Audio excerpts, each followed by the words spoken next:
नमस्कार दोस्तों, मैं हूं डॉक्टर अनंत राठी, मनोचिकित्सक एवं नशा मुक्ति विशेषज्ञ, बीकानेर, राजस्थान से। दोस्तों, हमने अपने पिछले वीडियो में बात की थी कुछ ऐसे लोगों के बारे में जिनको बार बार ये लगता है कि उनका पेट एक बार में साफ़ नहीं हो रहा, पेट में कोई दिक्कत है, जाने कब्ज़ है या क्या बात है। तो उसके क्या क्या कारण हो सकते हैं, इस बारे में हमने पिछले वीडियो में बात की।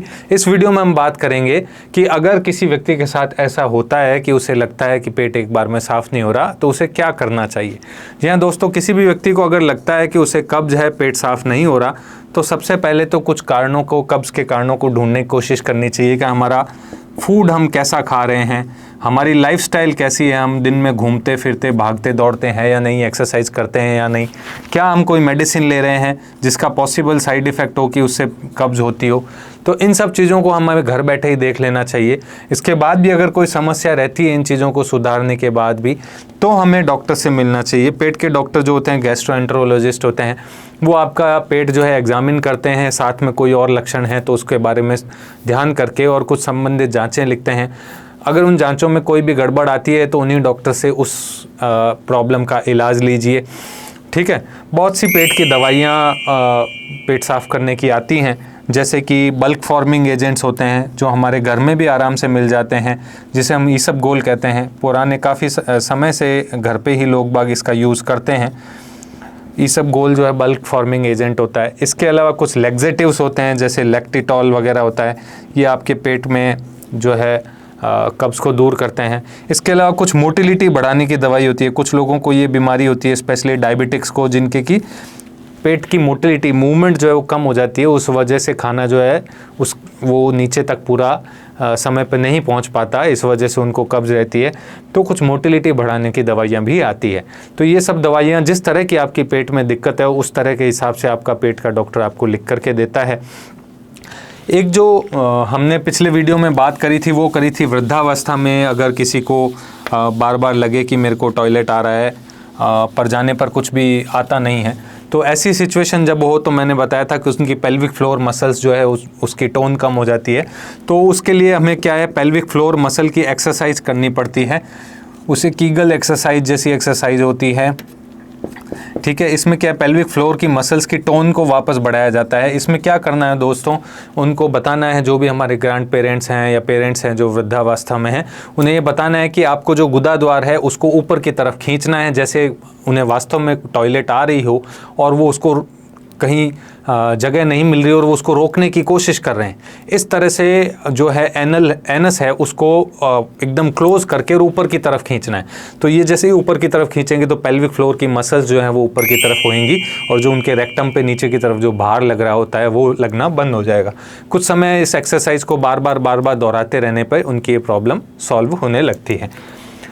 एक और जो हमने बात की थी, जो बहुत इम्पॉर्टेंट बात थी, जिसमें था कि उन लोगों के बारे में जिनकी पेट की सभी जांचें नॉर्मल है, ईसीजी जो भी सोनोग्राफी है या सीटी स्कैन है या अपर जीआई एंडोस्कोपी है या कोलोनोस्कोपी है, कुछ भी करवा लिया सब, लेकिन फिर भी उनके कोई बीमारी पकड़ में नहीं आ रही है, फिर भी पेट साफ़ नहीं हो रहा। जी हाँ दोस्तों, ये लोग वो हैं जिनको एंग्जाइटी जनित है, यानी टेंशन या तनाव या स्ट्रेस की वजह से पेट की मूवमेंट में गड़बड़ है, उस वजह उनसे उनको ये प्रॉब्लम हो रही है।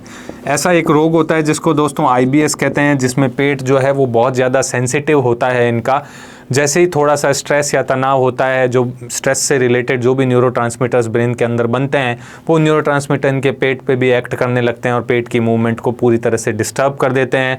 सारा ध्यान इनका पेट पे ही रहने लग जाता है। पेट में गुड़गुड़ हो रही है, पेट में कब्ज़ है, पेट में दस्त लगे हैं, पेट में मरोड़े आ रहे हैं, सारे दिन इनका ध्यान काम में नहीं रह करके इनके पेट की तरफ रहता है। और ये बहुत से डॉक्टर्स को जाके दिखाते हैं, फिजिशियन को, सर्जन को, पेट के डॉक्टर को, जगह जगह दिखाते हैं, वैद्य को, अपने होम्योपैथी को, हर जगह जाके दिखाते हैं।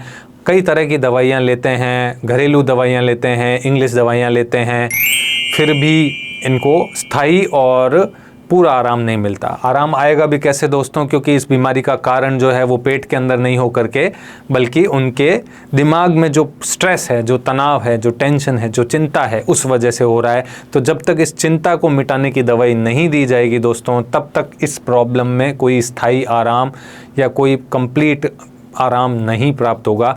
तो हमें ये समझना है कि अगर हमारी जांचें, पेट संबंधी जांचें सब कुछ नॉर्मल है, फिर भी पेट में दिक्कत है, तो हमें कहीं और नहीं जाना है, हमें साइकियाट्रिस्ट के पास जाना है। उससे हमें अपनी जांच करवानी है। वो पता करेंगे कि क्या हमारे अंदर कॉन्शियस माइंड, सबकॉन्शियस माइंड में कोई एंग्जाइटी है।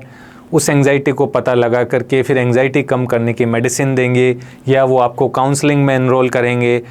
इसके साथ साथ कुछ चीज़ें जो आप कर सकते हो वो है अपने घर पे ही योग करना, प्राणायाम करना, रोज़ाना एक्सरसाइज करना, हेल्दी डाइट लेना, फाइबर रिच डाइट लेना, लिक्विड डाइट्स को ज़्यादा इन्वॉल्व करना। तो इस तरह की कुछ चीज़ों को, जो हेल्दी लाइफस्टाइल की चीज़ें हैं, उन्हें हम इनकॉर्पोरेट करें अपनी लाइफ के अंदर।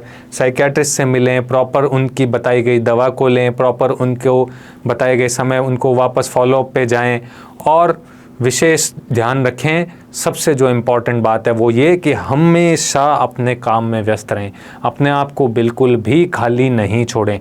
दोस्तों, जो भी ये पेट संबंधी दिक्कत व्यक्ति के दिमाग में आती है, वो तब भी आती है जब वो खाली बैठता है। जैसे ही उसका काम से ध्यान हटा, काम से थोड़ा सा फ्री हुआ, उसे लगेगा मेरे पेट में गड़बड़ है। लेकिन अगर उसी समय उसके बॉस ने आकर के उसे एक नया काम दे दिया जो बहुत सीरियस है, वो उसमें लग गया, तो अपने पेट की गड़बड़ को भूल जाता है।